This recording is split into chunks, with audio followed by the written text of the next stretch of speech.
आपलं जवळचं माहेरचं कोणी आलं ना की खरंच खूप बरं वाटतं बघ. आणि शेवटी माहेर ते माहेर आणि सासर ते सासरच असतं. नाही आहे, माझ्यासाठी तर हेच सासर आणि हेच माहेर आहे. माझ्या आईनंतर जर माझ्यावर खरंच कोणी माया केली असेल तर ती तुम्ही केली. माझी आई नाही आहे या जगात, पण तुमच्याकडे पाहिलं की असं वाटतं ती आहे इथे माझ्या बरोबर, तुमच्या रूपात. नीरजाचं लग्न ठरलं? अरे वा, खूप चांगली बातमी आहे ही. स्थळ कुठलं आहे? अहो इथलंच आहे. तसे खूप जवळच आहेत आमच्या ते. माझा मित्रच आहे हो, नीरजाचा होणारा सासरा रमेश रानडे. बरोबर आहे. मुलगा काय करतो? मुलगा खूप शिकलाय, खूप हुशार आहे, चांगल्या कंपनीमध्ये कामाला आहे. हो, लग्न झाल्या न्यूयॉर्कला जाणार आहे बायकोला घेऊन. वा वा, हे तर चांगलं आहे की. हो असणार, शेवटी तसं नाव तशी इज्जत कमवली आहे आम्ही.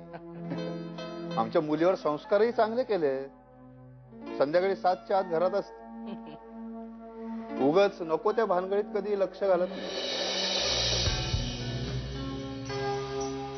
शिवाय आम्ही आमच्या परीने लग्नात काहीही कमी करणार नाही हो.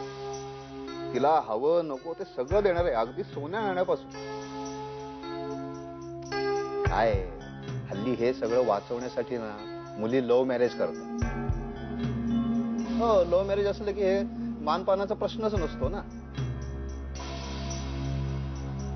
एका गोष्टीचा मात्र मला मीरा खरंच खूप आनंद आहे. मी जो हरलो ना तो तुझ्यासारख्या वकिलाच्या समोर.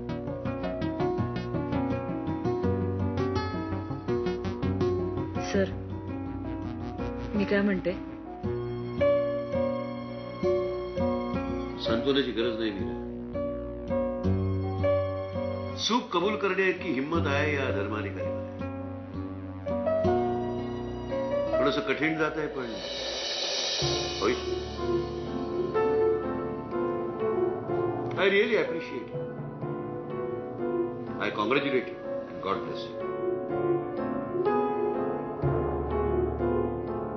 माझ्याकडे एक खोटं नाणं होतं, खोट्या अभिमानासारखं. माझ्या सत्य समोर आलं आणि ते नाणं गायब झालं. पण हे नाणं मात्र खरं आहे. तुझ्या इतकंच खरं.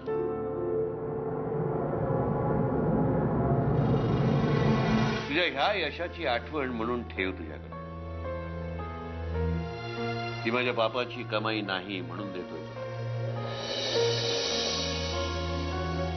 खूप मोठी वकील, सॉरी, खूप चांगली आणि कर्तबगार वकील. आणि जमलं तर तुझ्या ताईच्या बाबतीत माझ्याकडनं जे काही घडलं त्याबद्दल मला क्षमा. तू आणि अभिमान दोघे इथे थांबू नका. आता तुम्ही जा इथून. तुला एकटीला सोडून? अगं शलाका, माझ्या आयुष्यात आता काय उरलंय? ही केस संपली की मी माझं उरलेलं आयुष्य समाजसेवेत घालवेन. खूप जगले स्वतःसाठी, तुमच्यासाठी. आता इतरांसाठी काहीतरी करावंसं वाटतं. मामा, तू जसा इतरांचा विचार करतेस ना, मग तू तर आमची हक्काची आहेस.